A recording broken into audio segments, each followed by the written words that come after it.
What is going on? All right, so most of you are asking about DIY projects and off-grid applications and things of that nature, and I'm trying to help out as much as possible. I've made probably like 50 videos just today to try and demonstrate this point. And step-by-step installation process, things of that nature. People are calling me, kind of gets hard. Long story short, let's walk through this bad boy. Alright, so first of all, we have our main service panel. We have that off, right? We have to pick a side that we're going to be working on. So we have the left-hand side or the right-hand side where we're going to be basically putting the inverter. So because we have this other equipment over here, I just wanted to make sure that we had enough room. So I just put it over here. Pretty easy, right? So how I started off is I put the inverter on first. So I find the inverter height to the panel. Make that as true as possible. Step it over roughly about 2 to 3 inches, just so that when the panel goes on, it's not actually going to be hitting the surface face or any of the equipment or anything else of that factory. You can kind of see where the paint line originally is right here. All right, so once we have the inverter in place, we have a kind of idea of how everything is going to lay out, right? So how do we wire everything up? Well, the next step is the other part of the equipment. We have a transfer switch, which is also another variable, and then also we have a 5 kW transformer that we're going to be using in this particular application. So what that means is we have to make a game plan on the fly or draw this out. What I did here was I just have the inverter in place. I know for a fact that I need to have power coming out of the inverter. That's going to be the L1 and L2, which is coming off of this single phase 230 volt, which is a European inverter. Not necessarily the greatest choice when it comes to American equipment, because we run on 240 single phase, right? So that's what the inverter will communicate with this transformer right here. This transformer will make the L1, L2, and the neutral coming off this. Now we can use these inverters anywhere in the world for any type of application. Doesn't matter if you're a single phase 230 or 240 or whatever. It makes single phase 120 if we need to at this point. So it's with this type of application, we're able to make almost like 3-phase type of equipment working, right? It's the same principle. Long story short, so we come off of the main power, which is our black and our red, and we come down to a junction box. This junction box allows us to go into the panel, hide all the wires, and also reach the other part of the equipment. So we have the power coming in, and this loops right back into the actual transformer. So we have these L1, L2 coming from the transformer, L1, L2. And then we have the split legs, which is our L1, L2, and neutral. It's color ground. I'm sorry, it should be white, but it's ground. But it's the same fashion, so L1, L2, neutral. And we come off of there, and we go here, and then we go up into the transfer switch. Now in the transfer switch, pull that back, we have, again, our neutral, which will be going to the panel. Our ground, which is also our neutral, coming off of the transformer. We have our L1, which is our black to black. And the reason why I'm using blue is because it's easier to see when black to black when you have all these other black wires and things of that nature. Same thing with the red. Our red's just a little bit different. It's a more vibrant red, so I'm able to see it a lot easier when I'm dealing with all these other wires. So we have L1, L2, and neutral coming off of the transformer. So L1, L2, and neutral coming off the transformer with its own ground. Very easy. All the other wires are going to be labeled A, B, C, D.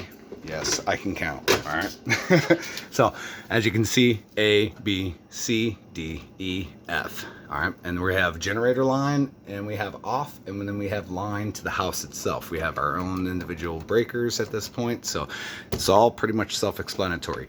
We aren't going to be using the actual incoming power from the generator, because this will be the generator. So I'm splicing into this, and I took this off, spliced into the back. That's the mess that you saw just a second ago. And then anyways, so that's the power incoming to this transformer to the yeah, anyways, you get what I'm saying. So what we're going to end up doing at this point, I'm finding A, B, C, and D for the wiring. I went ahead and matched those up. As you can see, just tape them off, pretty easy, right? And then when that happens is you find a breaker that you want to run. So right now we have this 20 amp breaker, which will be running on this 20 amp breaker right here. And so what we did was we took that off, put that onto this main lug right here. And now, basically, I just plug him back into that, and that switch is active. So let me go ahead and get that working for you in just a second. All right. Right here.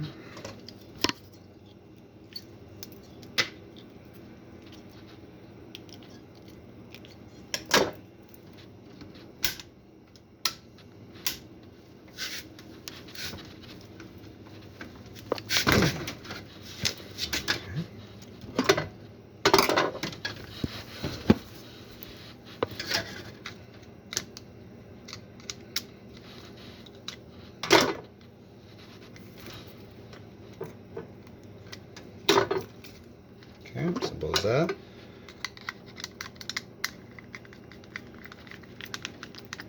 Black outgoing power to generator will be direct line to the main circuit. We tape that off, and this just back feeds back into the main as if like nothing happened.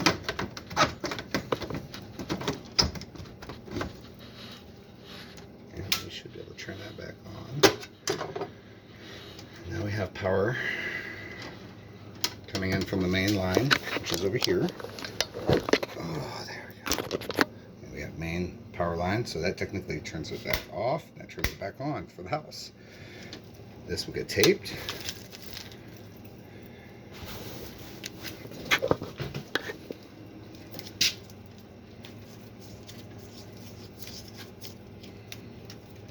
Okay. Good deal. I just put him back up into the wall and secure them together. Okay. And we just did a transfer for that particular line. Now we'll go ahead and repeat the same process over and over, so we'll find our next color code. Alright, right here. Good. We want a nice clean connection on this, right? So we'll flip him off. Bam! Come on, baby. Come on! There we go. Alright. We don't want that one either. Yeah. Come on. Come on. Arthritis. Alright. So again, black to black, right? So step-by-step process. We're going to go ahead and find and locate our next breaker, which is right there. I'm going to go ahead and pull him out. Looks like it's a double. Alright. That's the one we need. Put him back on. Alright, so technically that's the one we need right here. So at this point, I'm going to take a old handy-dandy fly-head screwdriver. Mm-hmm. Look at that one. That one wasn't even really in the circuit. Damn.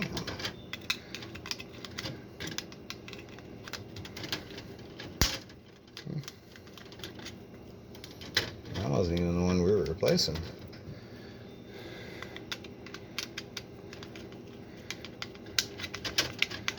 Alright, nice and secure. Take his annoying brother out. There we go. Come on, baby. What's wrong with you? There we go. Alright. Leave him off to the side. Now we go find black to black at that point. So again, we're going to go ahead and take our drill here. Alright. Take our black to black. Put him up in there.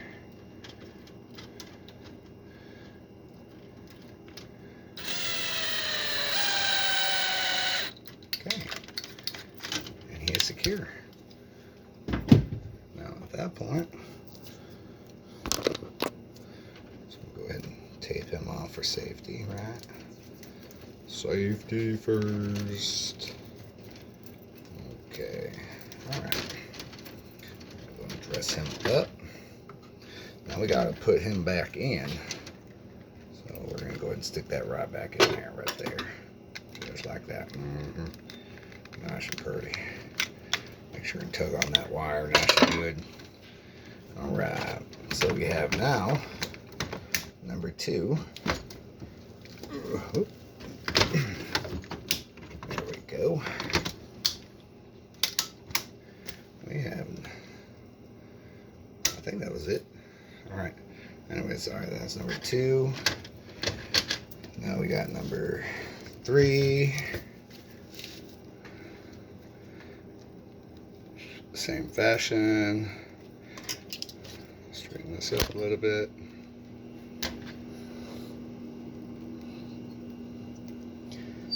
Alright. So we're going to locate our circuit number 3, which is right here. Bring him out. Okay.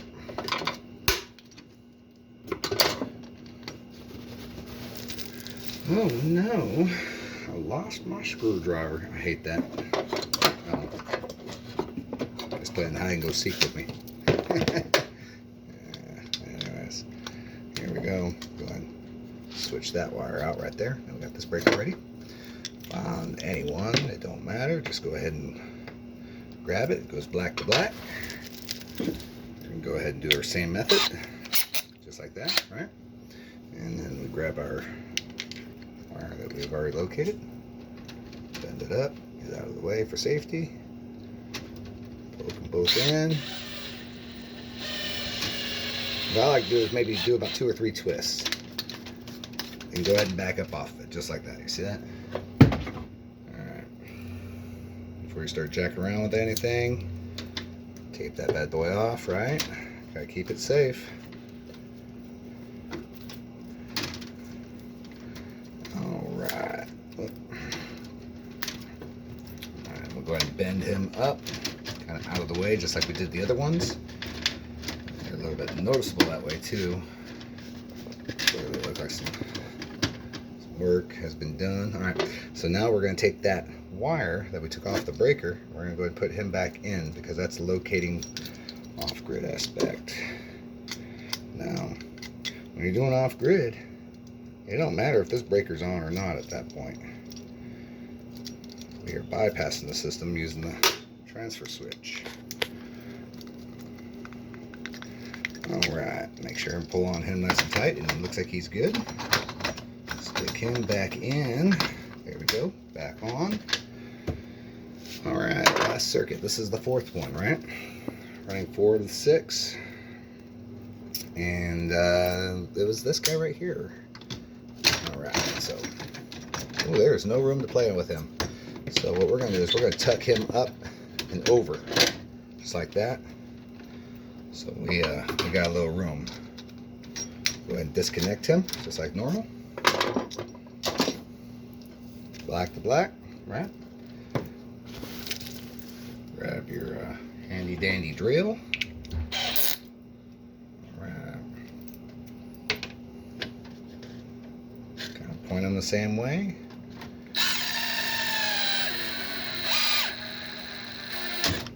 Alright, there we go. Nice. And done. So the transfer switch doesn't take too long. It's pretty much laying everything out how you want to do it. You don't want a job that will reflect on you later on in case somebody else wants to walk in and do some other work. Alright, so at this point we're going to go ahead and open him up just a little bit, because I don't know if you can see that in there. It's okay. Straighten him out, because that's the right thing to do. There we go. Got like that, right? Close them up. Alright. So red goes out, black to black goes up. Alright, we are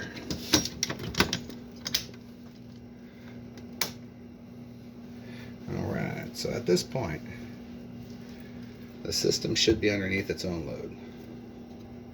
You shut these 4 off right here, the whole house should just shut down right now because we ain't on battery backup. Yep. Turn that all back on, power comes back on. So, next part of the video, I'm going to go ahead and hook up the actual power from the battery, going up into the inverter, coming down to the transformer, going into the transfer switch, and then this will backfeed into the system. Even if you're on grid, off grid, it don't matter. It's all separate, so I'll keep you updated. So what I'm doing right now is hooking up the 6 gauge wire. I just stripped these down, so now I'm going to go ahead and put the battery terminals on top of that to connect to the battery. Just give me a second here.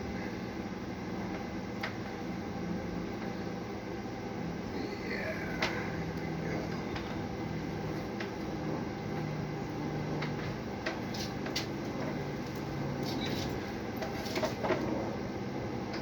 I highly recommend using 6 gauge wire when you're using batteries.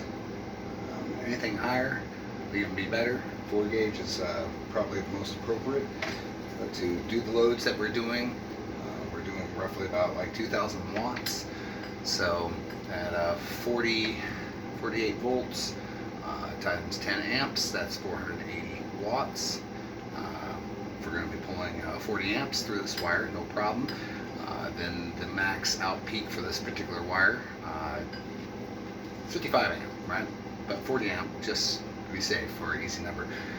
So 16, so about 3,200, 3,800 watts roughly.